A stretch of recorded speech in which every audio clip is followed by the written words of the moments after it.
Hi అండి. YouTube కోసం అంటే వీడియోస్ కోసం నేను యూజ్ చేసే స్టాండ్ అయితే ఇదే. అప్పుడప్పుడు నేను ఇలా క్లీన్ చేసుకుంటూ ఉంటాను. 1 మంత్ వరకు క్లీన్ చేయలేదు. చూసారా ఎంత డస్ట్ పట్టేసిందో.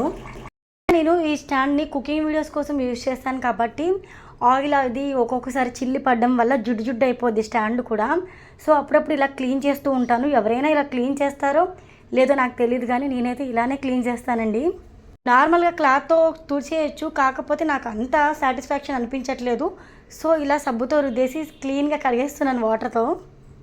నాకు ఇంట్లో వీడియోస్ తీసే వాళ్ళు ఎవ్వరు లేరు. సో ఈ స్టాండ్ అయితే నాకు ఎంత హెల్ప్ అయిందంటే 2.5 years నుంచి నేను ఇదే స్టాండ్ని యూస్ చేస్తున్నాను. ఈ స్టాండ్ అయితే నాకు చాలా అంటే చాలా హెల్ప్ అయిందనమాట. ఈ స్టాండ్ లేకపోతే నేను ఏమైపోయేదాన్నో ఏమో మరి. పిల్లల్ని వీడియో తీయమంటే ఎంత బతిమాలినా తీయరు. వాళ్ళ మూడ్ బాగుంటే చెప్పలేము, ఒక్కొక్కసారి అస్సలు తీయరు. ఈ స్టాండ్ ఉంది కాబట్టి నాకు పని అయితే చాలా ఈజీగా అయిపోతుంది. ఇప్పుడు మీషోలో 500 పెట్టి నేను ఆర్డర్ చేసుకున్నాను. ఇప్పటి వరకు చాలా యూజ్ అయింది, ఇక ముందు కూడా యూజ్ అయ్యిద్దని అనుకుంటున్నాను.